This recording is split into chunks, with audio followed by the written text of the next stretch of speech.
The great preacher of yesteryear, Charles Spurgeon, once said, "I do not think he, the devil, cares how many Baptist chapels you build, nor how many churches you open, if you have only lukewarm preachers and people in them."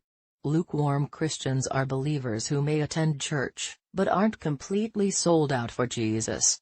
They may say all the right Christian buzzwords, but aren't fully committed to the lordship of Christ. They have one foot in the church and the other in the world. They are lukewarm.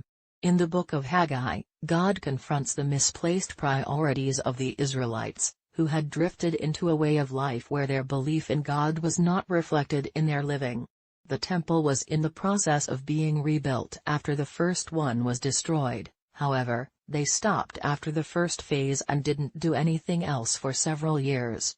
God says in Haggai 1:4-5, "Then the word of the Lord came by the hand of Haggai the prophet, Is it a time for you yourselves to dwell in your paneled houses, while this house lies in ruins?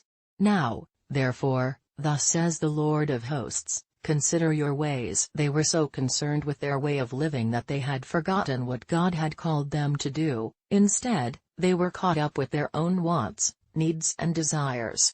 The Israelites were content to put the kingdom agenda on the back burner, while they enjoyed the things of this world. When a believer chooses to be neither hot nor cold, the things and concerns of God are not a priority for him.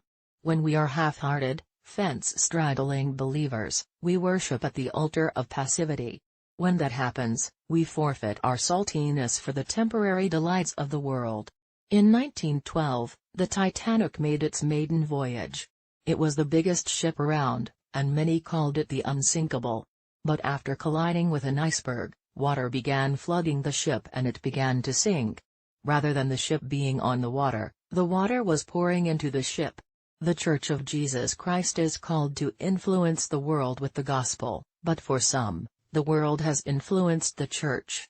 The lukewarm Christian sits idly by as the world sees an increase of unrighteousness. Jesus one day saw a fig tree.